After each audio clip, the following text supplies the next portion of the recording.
Tea time number 2. This is unedited and unscripted. My name is Ashley Adamson, and we're going to talk about JK Rowling's new book, True Blood, as well as parental, familial, and friendship connections when you come out as trans. And then, if we have enough time, we're going to talk about working through loneliness, especially right now as a topic. So, JK Rowling. Yeah, that bitch. Oh my God, like, wow. Could she get any more turfy? This is ridiculous. I get upset about it, but also I take a step back and go, all right, well, I can get upset about this and I can let that person over there really affect me, or I can say, you know what, you don't have any control over me, you don't have any power over me. Yeah, you're doing your thing. I got it. It's no good. But what's the point of getting enraged about this? There's plenty of people who are enraged and are communicating this and putting it out there into the public sphere. But I really don't have any control over that discourse and narrative as much as I would like to. So making a video like this is probably the best I can do at the moment. And yeah, I mean, trans rights, being a trans woman, you're a woman, right? You're not a man in a dress. Ugh.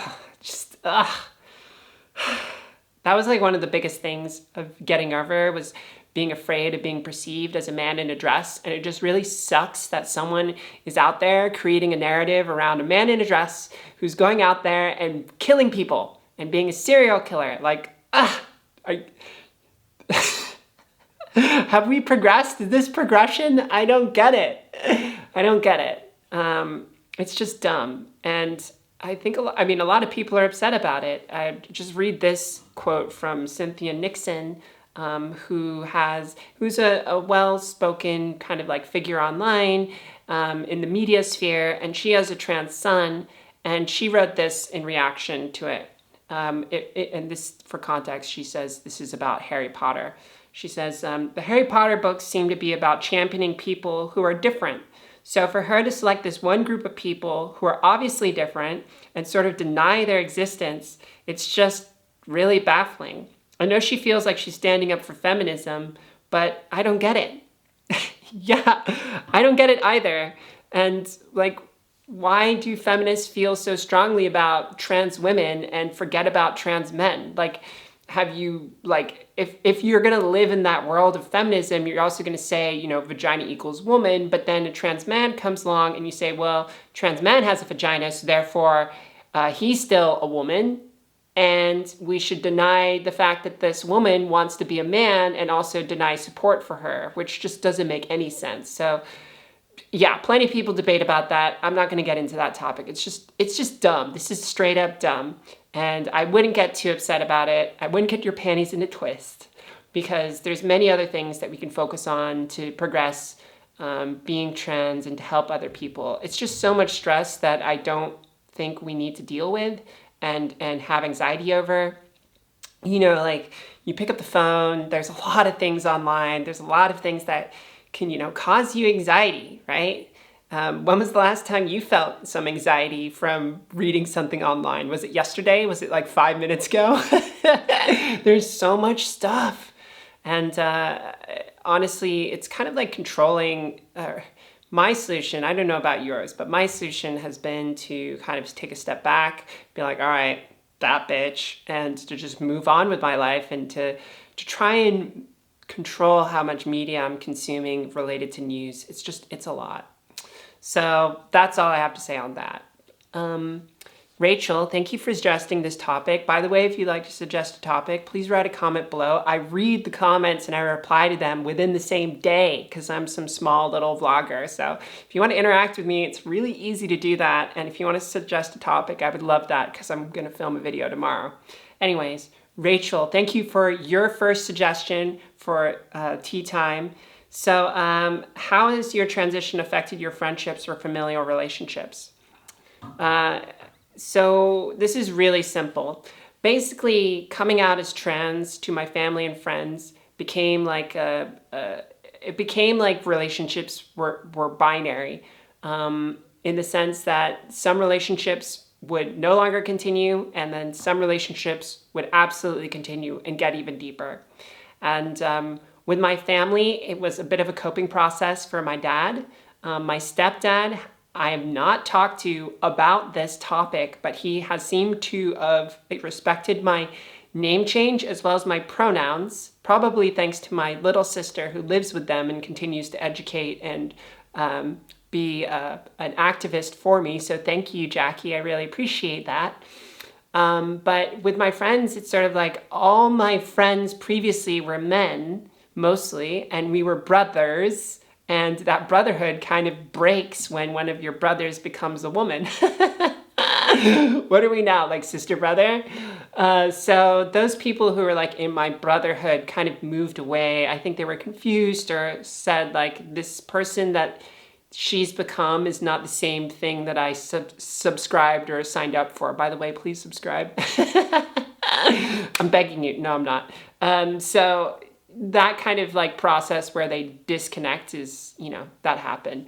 But all of a sudden, a lot more women jump into the equation that want to be my girlfriends because they're like, oh my God, she's like stepping into her truth. She's doing something that's really hard and being very honest. And I really appreciate that because, there's a lot of fake bitches out there too. I don't even know if I'm allowed to say that, but I've said it several times. So I hope things are okay.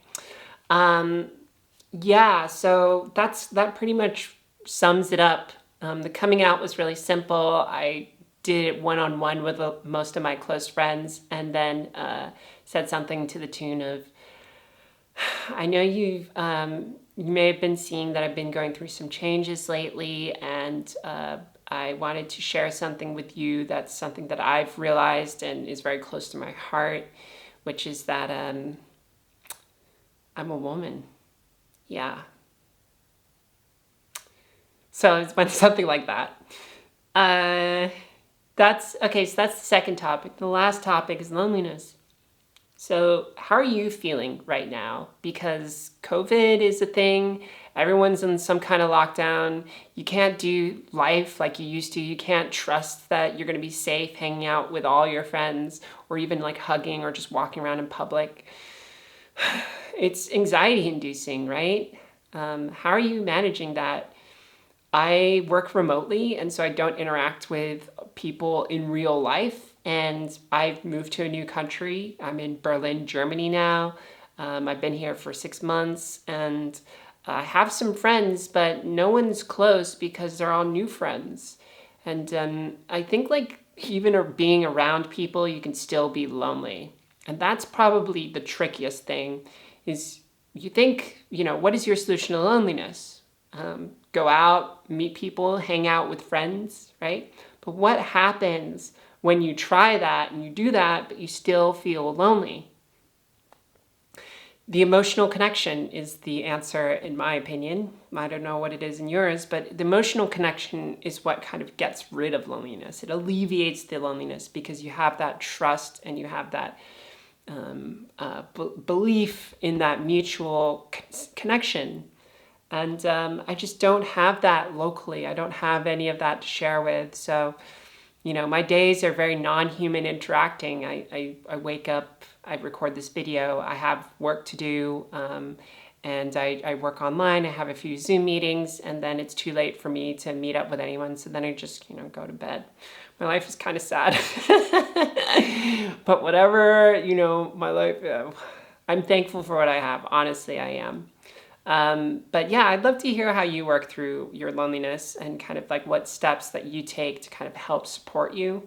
I try to call my friends. I have regular meetings and I try to get some social time in, but loneliness is definitely a thing right now. And I can't escape the fact that I can't go out or go dancing or just have some fun with some friends. I don't go to parties because, that. Anyways, tea time is over. I wonder what you're drinking. I'm drinking some mint. Thanks for joining me today.